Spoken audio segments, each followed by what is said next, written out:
cold night, but Iowa has heated it up. They're out in front 27-3 after 9 matches. We're getting ready for the last match, 184. Sammy Brooks only lost once this year, 15-1. He's a junior out of Oak Park, Illinois. He'll be going up against Ryan Christensen, redshirt freshman. Christensen out of Woodinville, Washington, Woodinville High School.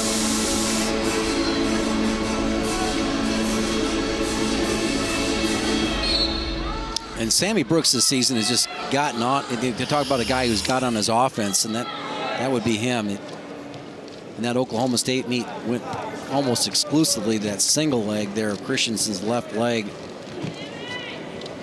Now he's going upper body. Likes to work the head. And I always have enjoyed the pace that he's been willing to go ahead and wrestle.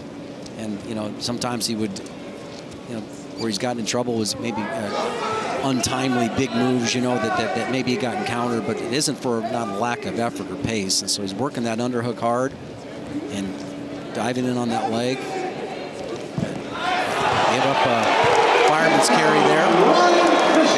Like Christensen, he's lost several matches this year to some highly ranked wrestlers. But that stuff's not fatal, you know what I'm saying? That's just all, you just got you know, hit on that fireman's carry just because of he was walking in on it. Now he's right back on his stuff, and sometimes you just got to go ahead and just get it going. Get the opponent doing his stuff, you're doing yours, and I think that's where Sam Brooks is at his best. 8 or 7 pins so far this year. 8 major decisions. He is really having himself quite a year. Sammy Brooks, the junior, started out with that big win against Jordan Rogers from Oklahoma State, 17-2 technical fall. Really the points that Iowa needed for the victory in the grapple on the gridiron. Lost to David Taylor in the Midlands, so you know he's doesn't really have to count that one because that was against a postgraduate. It's not against an NCAA Division I active wrestler. But then lost against Hayden Zilmer from North Dakota State, coming back for the place matches in the Midlands. A couple of wins in a row. Hayden Zilmer, an All-American. So Brooks right there knocking on the door. I mean, he really is. One of those that, you know, you score some points in NCAAs, the Big Tens, that's what Iowa needs if they're going to have the opportunity to contend for those titles. Well, there's a lot of thought out there that you know, the 184-pound weight class, even though it has so many All-Americans back, there might be several of them that don't place. And that you could make a strong case for that. Very well-balanced weight class. Of course, you have the returning national champion, Gabe Dean. And he looks, you know, pretty solid at this point, going for his second national title. But there's some guys in that weight class that, you know, Dominic Abinator, the Big Ten champion, was not an All-American. Last year's NCAA. So Sam Brooks, that was probably the 9 seed going into the tournament, somewhere close to that. So. Yeah, and Brooks is one of the reasons Abinator wasn't, because Brooks met him in the NCAAs and beat him after Abinator won the Big Ten championship. But I think that was the 9-8 match. Yeah, it was the 9-8 match, and won 4-2. When they say 9-8 match, the 9 and 8 seed. And then the next match was against Gabe Dean. And there's Lee Kemp.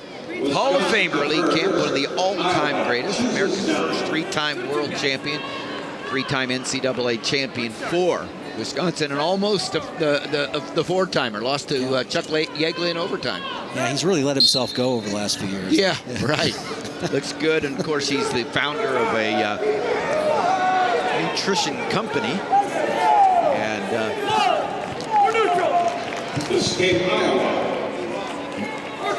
great. Forza by Kemp, and all about nutrition and health. Lee Kemp, great ambassador for the sport of wrestling, and a great badge. Get to spend a lot of time with Lee at the NCAAs the last few years here with you know, doing some of those matches, and really fun spending time with him. 3-2, Brooks out in front with the last match. We started at 197. Worked our way through heavyweight and down and up from 25 all the way now to the last match here at the Kohl Center. Tim Johnson along with Jim Gibbons. Iowa leading 27-3. Going to get their 17th straight Big Ten dual meet victory. Yeah, that was a beautiful takedown. I think we get an opportunity to see that again. But and I think that's what Brooks really has, that movement down.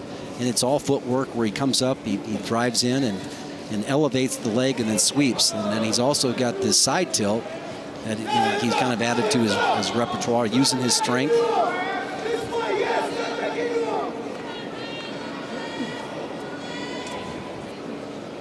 Again, with the 4-point, 4-count, 4-point near fall, you see a lot more guys this season working in the top position, particularly in these matches.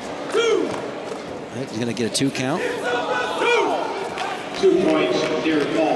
Particularly when they're dominant. You expect a guy like Brooks to go out there and be decisive and be the winner in this match. Certainly the heavily favored here, but you see, in order to get there, they're spending more time in the top position. These side tilts. The A and F on the side of the headgear of the Iowa Hawkeyes. America Needs Farmers started a long time ago, 30-some years ago, by Hayden Fry, the head football coach. The side of the helmets of the Hawkeyes. A and F, America Needs Farmers, promoting the pride of the heartland. The cast over, that's the same technique that Crone used before. Let's take a look at this single leg finish. These types of things get me excited. We get leg right there. Brooks comes up and watch the footwork. He knows exactly what he's doing. He does the same thing every time when he drills that technique. He steps up, crosses over, crosses the leg over, and then finishes up with a sweep. And he gets his opponent to go ahead and bounce up off the ground, and he basically, kicks a field goal. One that goes through the uprights. Christensen. Come on, Benjamin. Escape for Christensen. Works out front 7-3. He's got 3 minutes of riding time.